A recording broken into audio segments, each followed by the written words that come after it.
aad iyo aad assalaamu calaykum waraxmatullaahi tacaala wabarakaatuhu dhammaantiin ku aadan salaamay salaam kadib caawa waxaa qaadanaynaa sheekadeenii kuwii afartanaad ee luqadda talyaaniga sheekadan waxay ku saabsan tahay labadan wiil halkan idinkaga muuqdo waana sheeko aad iyo aad u xiiso badan waxayna ku bilaabanaydaa sida tan amo isaabati waxaan jeclahay maalmaha sabtida ah berkee maxaa yeelay non oo compiti milihi wax assignmenti ah ama wax homework ah ee posso giocare waxaan iska ciyaari karaa tutto il giorno guud ahaan maalintii oo dhan nel pomeriggio marka la gaaro galbehe vado a casa waxaan aadaa guriga del mio amico ee saaxiibkay per giocare si aan ula soo ciyaaro a videogiochi geemyada loo yaqaano video gameka ama playstationka ah okay la sera barqadi ama maqribadi ayuuto waxaan caawiyaa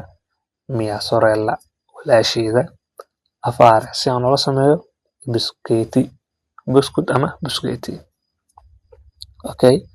marka la ku celinaynaa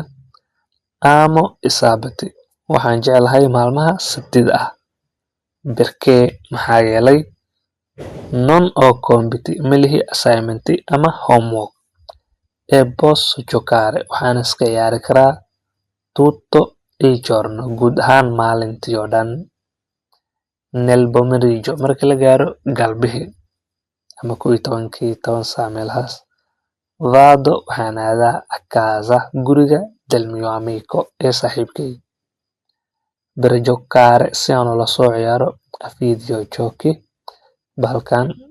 video gameka loo yaqaano playstation cj iyo wixii kaleeto markaas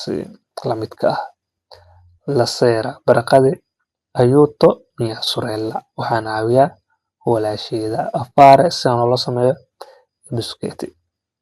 buskud ama busketi okay saacadi waa qornaynaa amo isaabati berkee non oo compiti ee posso giocare tutto il giorno nel pomeriggio vado a casa del mio amico per giocare a videogiochi